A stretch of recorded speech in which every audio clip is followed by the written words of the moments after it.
नमस्कार दोस्तों, स्वागत है आपका general study bye freedom channel पर।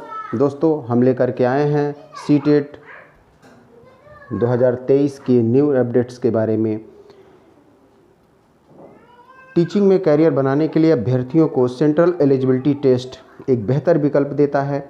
इस परीक्षा में सफल प्रतियोगियों को केंद्रीय विद्यालय, नवोदय विद्यालय, प्रदेश के बेसिक शिक्षा विभाग में, साथ ही माध्यमिक शिक्षा विभाग में शिक्षक के पद पर नौकरी प्राप्त करने का सुनहरा अवसर प्राप्त होता है। दोस्तों, इस जुलाई में होने जा रही परीक्षा में कुछ नए अपडेट्स आए हैं।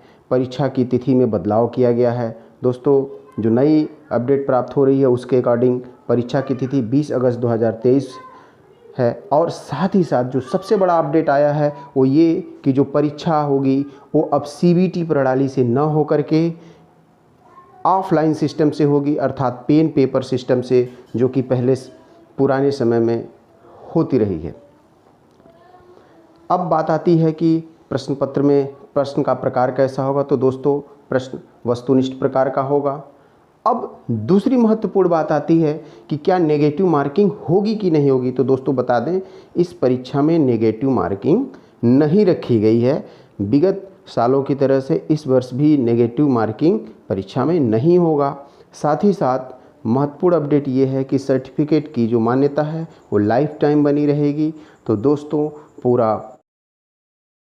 आइए प्रश्न पत्र 1 प्राथमिक स्तर कक्षा 1 से 5 तक के लिए जानते हैं कि इस प्रश्न पत्र में कुल कितने भाग होंगे और प्रत्येक भाग किस विषय से जुड़ा होगा और उनके कितने प्रश्न होंगे। तो दोस्तों, पहला भाग बाल विकास एवं शिक्षा शास्त्र होगा, जिसके 30 वस्तुनिष्ठ प्रकार के प्रश्न होंगे और प्रत्येक प्रश्न 1-1 अंक के होंगे।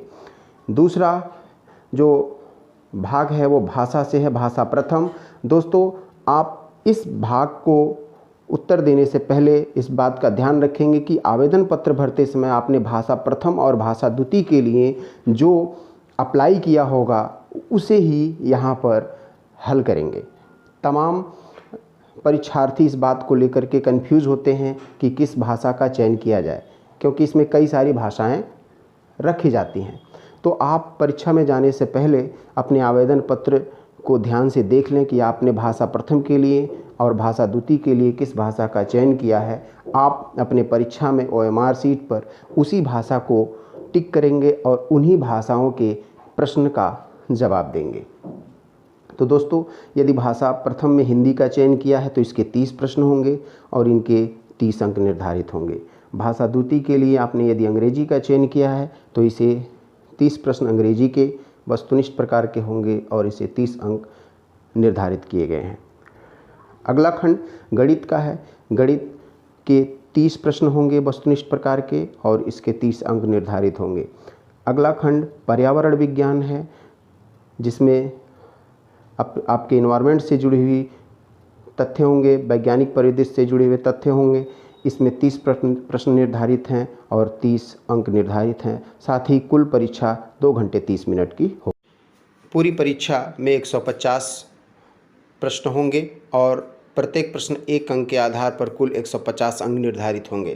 क्वालिफाइंग के लिए जनरल वर्ग को 90 क्वेश्चन अर्थात 90 अंक और आरक्षित वर्ग ओबीसी, एससी, एसटी इत्यादि के लिए कुल 82 अंक अर्थात 82 क्वेश्चन निर्धारित किए गए हैं। दोस्तों, आप पूरी निष्ठा के साथ परिश्रम करिए और 100+ स्कोर प्राप्त। दोस्तों, आइए जानते हैं प्रश्न पत्र 2 उच्च प्राथमिक स्तर कक्षा 6 से 8 में प्रश्न पत्र का स्वरूप कैसा होगा। दोस्तों, इसका पहला भाग बाल विकास एवं शिक्षा शास्त्र होगा, जिसमें 30 बहुविकल्पी प्रश्न होंगे और प्रत्येक प्रश्न 1 अंक का निर्धारित होगा।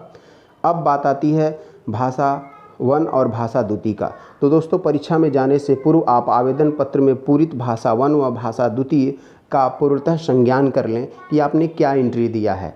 अन्यथा परीक्षा हाल में इसमें कन्फ्यूज़न होता है और परीक्षार्थी गलत भाषा का चयन कर देता है और इस वजह से उनके प्रश्न ओएमआर सीट का जो मूल्यांकन है वो सही नहीं हो पाता है और असफलता हाथ लगती है। तो दोस्तों, इस बात पर विशेष ध्यान रखें। यदि आपने भाषा 1 में हिंदी का चयन किया है तो इसके 30 बहुविकल्पी प्रश्न होंगे और प्रत्येक प्रश्न के 1 अंक निर्धारित होंगे।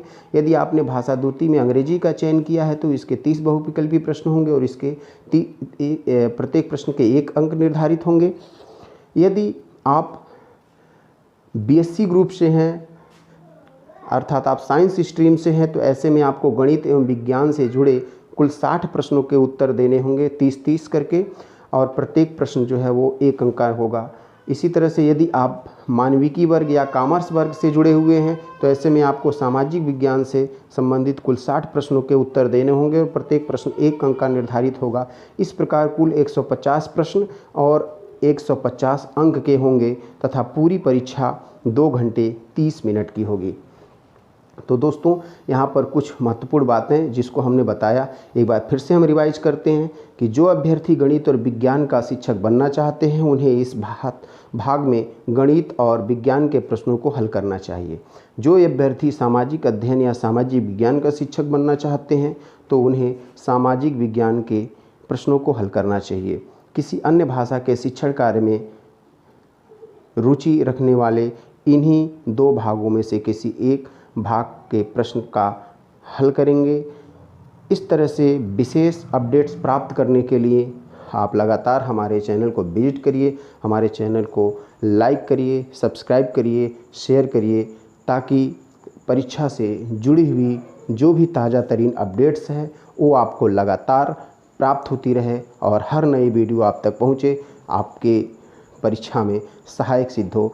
धन्यवाद। जय हिंद, जय।